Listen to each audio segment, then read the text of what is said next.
अ से अराजकता, अ से अरविंद और अ से अविश्वास जो देश की जनता के साथ इन्होंने करा है। अरविंद केजरीवाल जी ने, मनीष सिसोदिया जी ने, सरदार भगवंत मान जी ने अपने ऑफिस से महात्मा गांधी जी की फ़ोटो हटा दी थी। ये लोगों को नहीं भूलना चाहिए। और ये वही अरविंद केजरीवाल जी हैं जो 2014 में 26 जनवरी से पहले रेलवे भवन की पटरी में बैठ के आंदोलन कर रहे थे कि भले ही 26 जनवरी का प्रोग्राम गणतंत्र दिवस से बंद हो जाए पर मेरी मांगों का पूरा करो। तो अराजकता फैलाते हैं अरविंद केजरीवाल जी। और कहीं ना कहीं अरविंद केजरीवाल जी के मन में जो डर है कि वो तो फंस गए, बाकी सब तो निकल गए, केजरीवाल तो फंस गए। तो मुझे लगता है केवल फ़ोटो और पॉलिटिक्स अरविंद केजरीवाल जी कर रहे हैं। इनको माफ़ी मांगनी चाहिए कि जिस तरीके से, अगर उनको विश्वास नहीं है तो विद इन द लॉ काफ़ी प्रोविजंस हैं। वो हायर कोर्ट में जा सकते हैं, वो हायर कोर्ट में अपनी बात को और अच्छे तरीके से रख सकते हैं क्यों माननीय लेडी जज को चेंज करा जाए।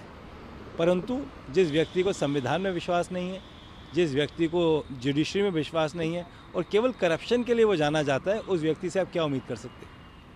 एक दिन का सत्र बुलाया है दिल्ली विधानसभा का और जिसपे वुमेन रिजर्वेशन बिल पर चर्चा हो रही है। हालांकि विपक्ष कह रहा है कि अगर वुमेन रिजर्वेशन की बात करनी है तो 2500 रुपये की जो बात की गई थी पहले वो तो पूरी करें।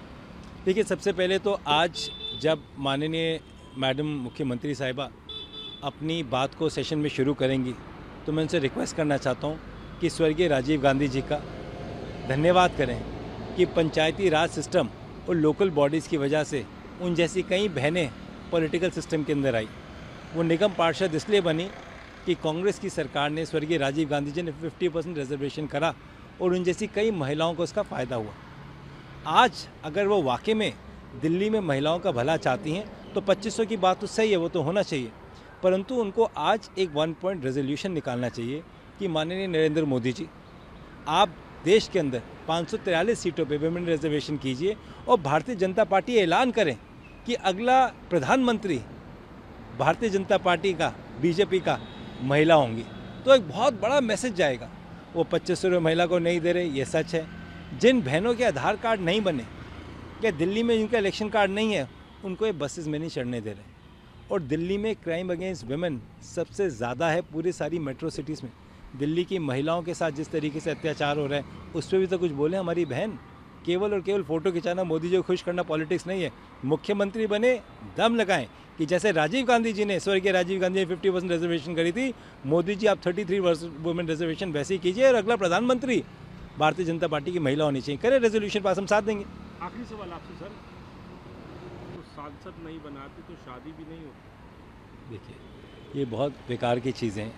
दिल्ली का मुद्दा टॉक्सिक हवा है, दिल्ली का मुद्दा टॉक्सिक यमुना है, दिल्ली का मुद्दा टॉक्सिक ट्रांसपोर्टेशन है।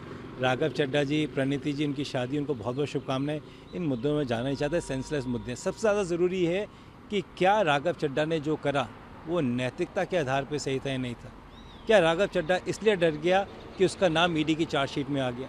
क्या 4 बिजनेसमैन इसलिए चले गए कि उनकी इन्वेस्टमेंट जो आम आदमी पार्टी में टिकट के लिए हुई थी पूरी नहीं हो पा रही थी? क्या ईडी की रेट पड़ी इसलिए लवली यूनिवर्सिटी वाला ये इश्यूज़ हैं। राघव चड्ढा जी ने जिससे शादी करी है, उनकी बहन ने, उनकी वाइफ की बहन ने किससे बात करी, उसका कोई लेना देना नहीं है। इशू सिंपल है कि ईडी की चार्जशीट पे नाम आया, राघव चड्ढा जी ने फ़्लाइट पकड़ी, वो लंदन गए, वहाँ मोदी अब इनका चुनाव हुआ, मोदी अब इनका इलाज हुआ। मोदी जी की नज़र से वो देश को देख रहे हैं, सबको पता है। इसमें क्या हो सकता है।